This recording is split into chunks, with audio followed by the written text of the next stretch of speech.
there, folks. I'm Sherman Wright, this ATV here. You join me here at Broadway in Ballymena here at this moment in time, where the next round and the latest round of the strikes has been happening. It's just about ready to be formated here this morning. You can see we've a massive range of union workers here and people who are representative of the employment sectors that they are part of, who are complaining and also striking and taking days off work because of the lack of the raise of pay. By the Ballymena and Council, we fully support the industrial action by public sector unions over their claim for a decent pay rise. Make no mistake, today will prove to be the biggest industrial action demonstration across Northern Ireland for many years, and will include workers for public services, including health, education, transport and the roads. Unions representing over 170,000 people. Workers who are asking for a decent pay rise. It becomes quite simple, comrades. Enough is enough. The continued failure of this Tory government to reach an agreement on public sector pay is nothing short of a disgrace, and workers across these sections have been left with no other alternative. The trade union movement will fight to ensure that our public services are adequately funded and those workers who provide such services receive decent pay. Comrades, Unite is very happy to be part of this historic day of action.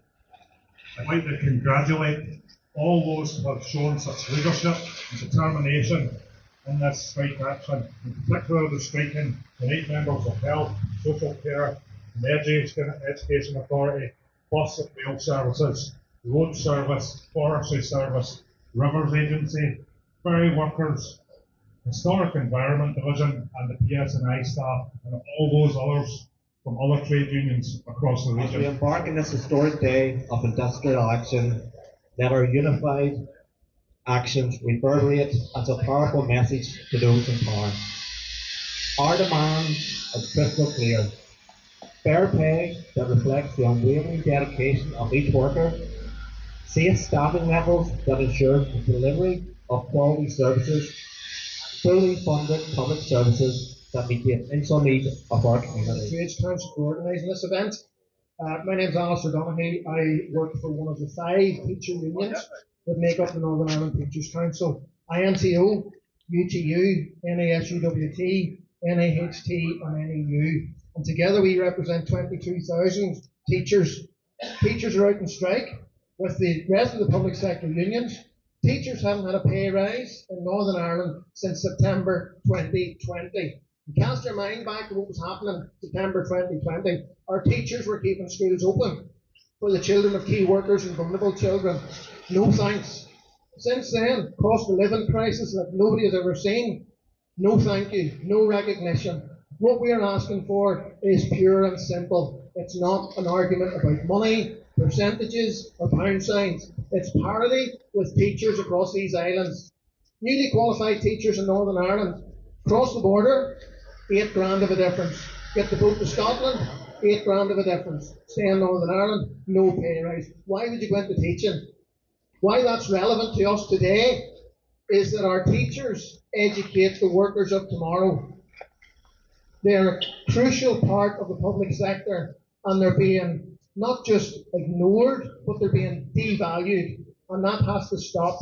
Teachers are fed up with being exploited. They're fed up with the rest of the public sector workers being used as a bargaining chip in some stupid political argument. The teacher unions were at Stormont on Monday, and we spoke to all of the political parties. One party in particular didn't want to know because they have a different agenda. The other parties want to get back into Stormont, get things sorted out. I'm going to be fairly brief. I'm going to finish with what the other speakers have alluded to as well. The argument has been won. It's conceded by Chris Heaton-Harris, even by Richie Sunak. This public sector pay dispute can be settled. The money is there. The political will isn't. We need to get those politicians to start paying up, get back to work, let the rest of us get back to work, and get public sector pay sorted out. This is the third day of industrial action for teachers. We have another 3 in the pipeline. We will continue with our industrial action until this dispute is sorted, but it can be avoided if the politicians get back to work and the money that's available is put into the pockets of public sector workers, including teachers. So thanks very much for coming out today on such a cold day. Back to school tomorrow, but keep an eye on further industrial action.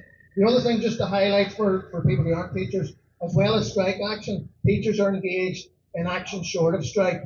And all they're saying is simple: pay me for the work that I'm doing. I'm contracted to pay, I'm contracted to work, and I work way over and above that. Teachers are working around 60 hours a week. So if you divide their salary by 60, instead of what their contract says, what you'll find is they're working for below minimum wage, and that can't be sustained. It has to stop. So thanks very much for your support, and well done for coming out today. It can't go on any longer. So I stand behind this poster. Education demands better. Our children deserve better, and our politicians need to get back to doing their jobs so that we can get on with ours. Thank you. It would be large to me standing talking to yourselves.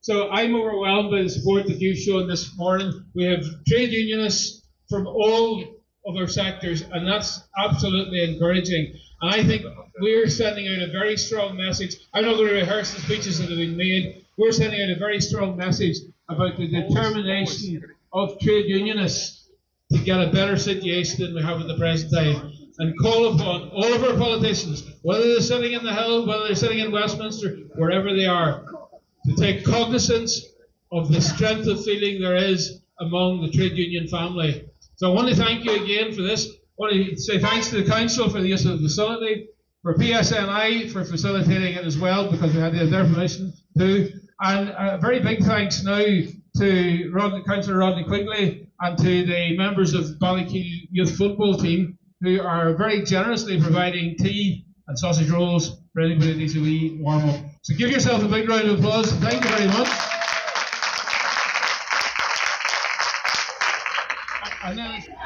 Yes, we're at Broadway here, and I'm with Councillor Rodney Quigley, Independent Unionist. Councillor Rodney Quigley. Rodney, obviously a dire state of play. The workers are well deserved of more pay. Terrible state of play at the minute in Northern Ireland with the current situation, but certainly I've listened to the speeches very carefully this morning, and the message I'm getting is that these people are overworked and underpaid, and that's certainly the case. Rodney, there's a lot of emotion there this morning in the workers. You know, you can feel it, you can see it, and you know it's, and you have to feel for it. Oh, I feel for these people. These people are the front line. They're a front line service. They're the future of our country. A lot of these people and the services also supplied by you know the workers on the ground. You know you can see here the ice and snow on the road. You know, the people that supply that service. You know, they're all underpaid. It's right across the board, Rodney. You know, it's right across the board. It's not funny. No, it's not getting funny, Rodney. It's not.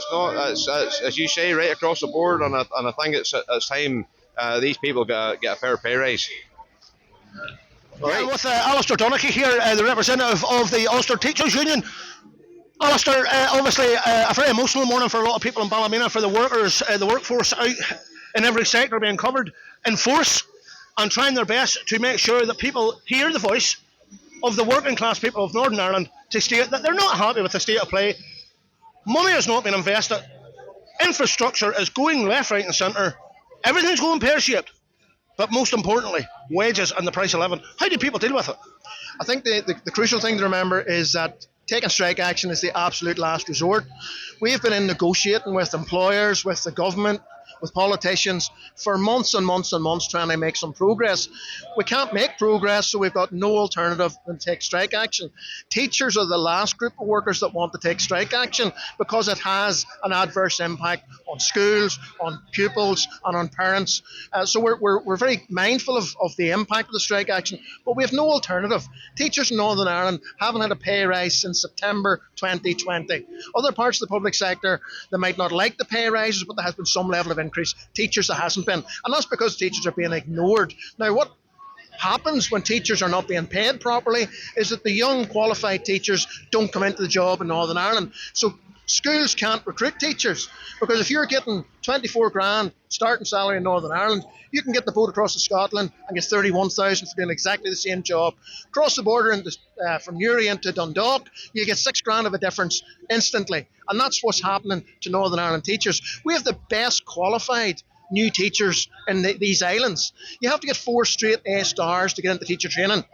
And you come out with a very highly sought after teaching qualification, and then you leave Northern Ireland. And what happens then is that schools can't fill vacancies. You send your kids to school, your kid wants to become a vet, they want to do science, they want to do biology, they want to do chemistry. They're being taught by a maths teacher or an English teacher or a retired teacher because schools can't recruit specialist teachers. So the service isn't 100% across the board. It's crucial across the whole spectrum. That applies right across teaching, non-teaching. If you can get a job as a classroom assistant in Northern Ireland with a decent pay rise, you can see if you're going to Tesco's, you get paid better. That's the reality. So our education system is being devalued. Our education staff are being devalued, and enough is enough. So this strike is the absolute last resort.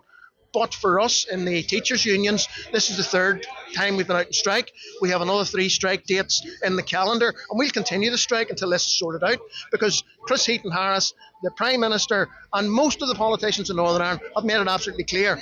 The argument has been conceded. They know public sector pay needs to be sorted out.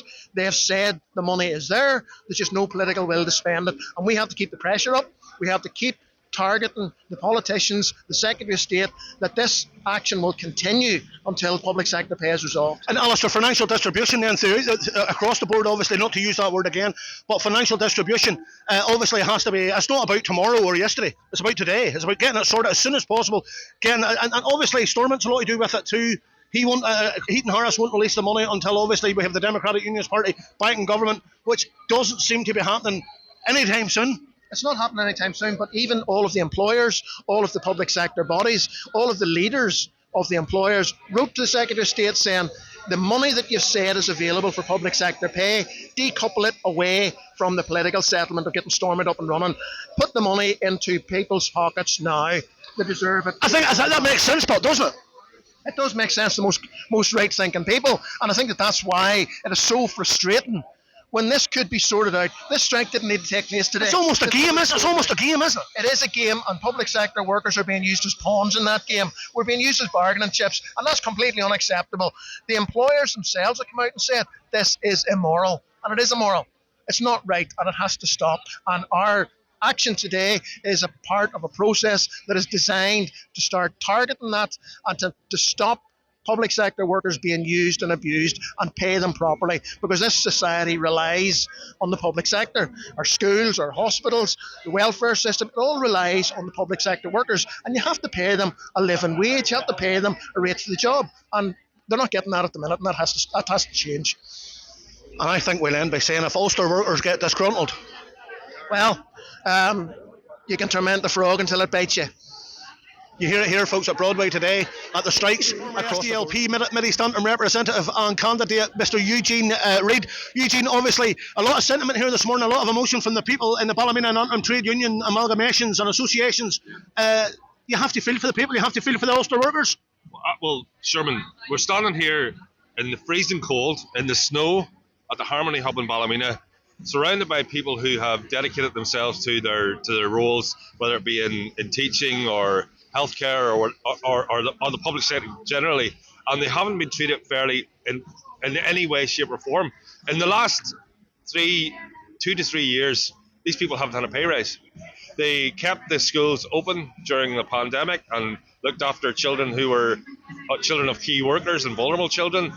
We had people working in healthcare who went to work during a pandemic in the Nightingale hospitals and kept community services going. And they're being used as political pawns. So no respect there whatsoever. Absolutely not. I mean, the fact that Chris Heaton-Harris, the Secretary of State for Northern, who's, by the way, probably one of the worst Secretary of States for Northern Ireland I've ever come across, and I've been on this earth more than half a century. Longer than me. Well, let's not go there, Sherman. But it appallingly bad. Using public sector workers as a pawn in a political game is unforgivable. I think it's a crime. It's absolutely terrible, and we all know that our political party, and we can say get back to work, whatever we want to do. But the reality of this is the money is there. Pay them. Just pay them. It's simple. Alistair Donaghy was saying there previously to you there, obviously, I'm sure you listened there in the conversation that he had on the microphone there in the stand.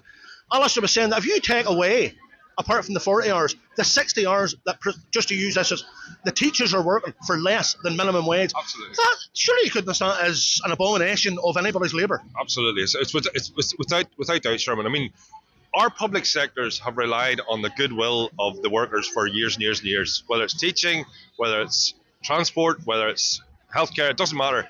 They always go above and beyond, and the teachers have always done so. The one thing I would say, Sherman, on this, I've been here this morning. There's one other political representative here, that's Mr. Rodney Quigley, who's a very, very good friend of mine.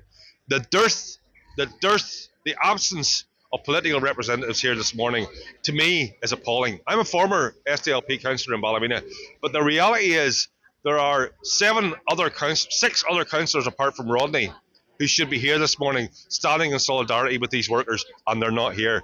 I'm going to state it now, it's an absolute and total disgrace, and they should be ashamed of it. And I would just like to second the sentiments there of our former SDLP representative of Ballymena, Mr. Eugene Reid, by stating that those who in political terms are being paid to represent this council, to represent Northern Ireland, Ulster, whatever you want to call it, who aren't here, should be ashamed of themselves. This is Sherman Wright for ATV at the Strike Reports, Broadway, Ballymena.